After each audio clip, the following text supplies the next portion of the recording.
This is Larry Bonaroto from LarryOnLearning.com, and this is your Morning Minute. It looked good on paper, but 3 examples. The plan made perfect sense.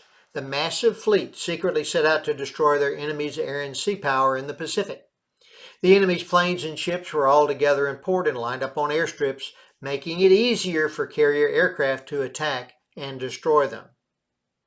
The football coach, watching game film and reading the scouting report, knew his opponent would first try to establish a running game on offense. So, his game plan had his defense crowding the line of scrimmage to stop their run game. By buying a small software company, the big auto manufacturer assumed that the acquisition would give them the ability to assist their dealers sell more vehicles. All 3 examples made sense on paper. However, in war, sports, business, and life, your opponents get a vote on how to respond. They can, and they will, pivot to overcome and defeat your plans. In December 1941, the Japanese fleet decimated the ships and aircraft of the Americans in Hawaii. 5 months later, after cracking the Japanese communication code, the Americans pivoted to offense, winning the Battle of the Coral Sea, changing the course of World War II. The opposing coach in the football game assumed that his rival coach would crowd the line of scrimmage to stop his running game.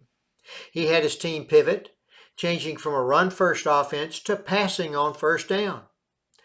When the other coach pivoted back to defend against their passing attack, it created an opportunity to win by reverting back to their very successful running attack.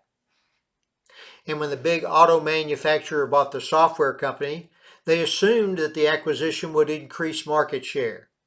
When the auto company could not pivot to meet improving software available from other vendors, it sold the software firm for a fraction of what they paid for it.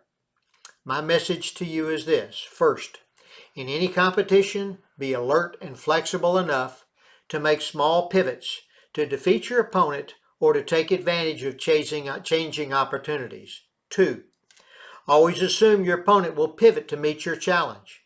Anticipate how they may pivot, and then develop your own plans to meet those challenges.